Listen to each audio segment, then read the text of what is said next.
നിന്റെ വീട്ടിൽ കണ്ണീരുണ്ടെങ്കിൽ നീ ഒരിക്കലും അത് തുടച്ചങ്ങ് കളയണം.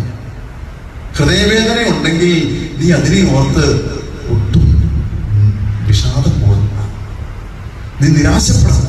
കാരണം നിന്റെ വീട്ടിലെ കണ്ണീരും ആ ദുഃഖവും ദുരിതവും ഒക്കെ അവിടെ കൊണ്ടുവരാൻ കാരണഭൂതനായ ആ മകനെ അല്ലെങ്കിൽ ആ മകളെ ദൈവത്തിന് വേണം എന്ന് എന്നോട് ദൈവം പറയുന്ന നിമിഷങ്ങളാണത്. Praise the Lord, hallelujah.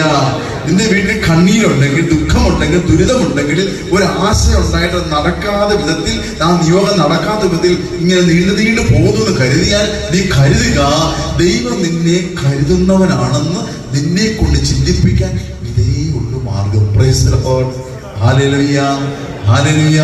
ദൈവം നിന്റെ ഭവനത്തിലുണ്ട്. ദൈവം നിന്റെ ഭവനത്തിലെ ഈ വലിയ പ്രതിസന്ധി കാണുന്നുണ്ട്. പക്ഷെ അവിടെയും ദൈവം നിന്നെ കരുതി നിർത്തുമ്പോഴും ദൈവത്തെ ആരാധിക്കാനുള്ള നിന്റെ മനസ്സ് വൈകിപ്പോകരുത്, മാറിപ്പോകരുത്. ദൈവത്തെ നീ ആരാധിക്കണം. ദൈവമേ, നീ എന്റെ സർവസ്വമാണ്. എന്റെ പൂർണ്ണ മനസ്സോടും പൂർണ്ണ ശക്തിയോടും പൂർണ്ണ ഹൃദയത്തോടും പൂർണ്ണ ആത്മാവോടും ഞാൻ നിന്നെ സ്നേഹിക്കുന്നു. ഞാൻ നിന്നെ വിട്ടകന്നു പോകി